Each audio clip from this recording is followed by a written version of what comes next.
இதை பார்க்கணும். முதல்ல இது செல்லாது. ஜட்ஜி பார்த்தோன்னா நீ யார் அதை கொடுக்குறதுக்கு கேட்டா திருப்பி முடிச்சுருப்பாங்க. ஏன்னா இவங்களுக்கு அறிவும் கிடையாது, சொல்றதையும் கேட்க மாட்டாங்க. என்ன பிரச்சனைனா வந்தோன்னா அந்த காரை கொடுப்பாங்க, கூட்டு வச்சு காரு.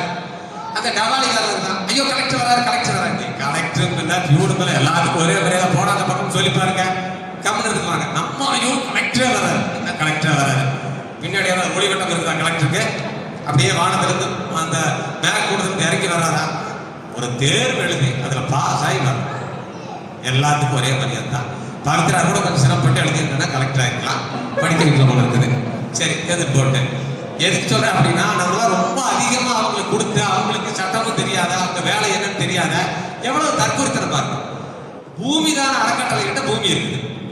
நீ அவங்ககிட்ட எழுதி வாங்கணும். எழுதி வாங்குறதுல சிக்கல் இருக்குது. அவங்க சும்மா கொடுக்க மாட்டாங்க, அவங்க விலை கேட்பாங்க. அல்லது சும்மாவும் கொடுக்கலாம். இப்போ உங்களுக்கு அன்னூர்காரங்கெல்லாம் தெரியும், அங்க இந்தியாவில் சொந்தமான பூமி இருக்கு. அந்த பூமியை விலை பேசி மாவட்ட ஆட்சியர் வாங்கிட்டாரு. எதுக்கு? தாலுகா ஆபீஸ் கட்டுறதுக்கு. எல்லாம் பண்ணி போட்டு காசு கொடுக்கல, கட்டணமெல்லாம் வந்துருச்சு. அவங்க கோர்ட்ல போய் ஸ்டே வாங்கிட்டாங்க. தெரியும் அவங்களுக்கு. 2 வருஷம் அப்படியே இருளடக்க பவாலடின்னு கிடக்குது. மீதி இருக்க பணத்தை செட்டில் பண்ணினதுக்கு அப்புறம் தான் மறுபடியும் அவங்க அந்த கட்டணத்தை பிடிச்சி நீங்க உள்ள போயிருக்கிறாங்க. அப்போ இது வேறு துறை, அது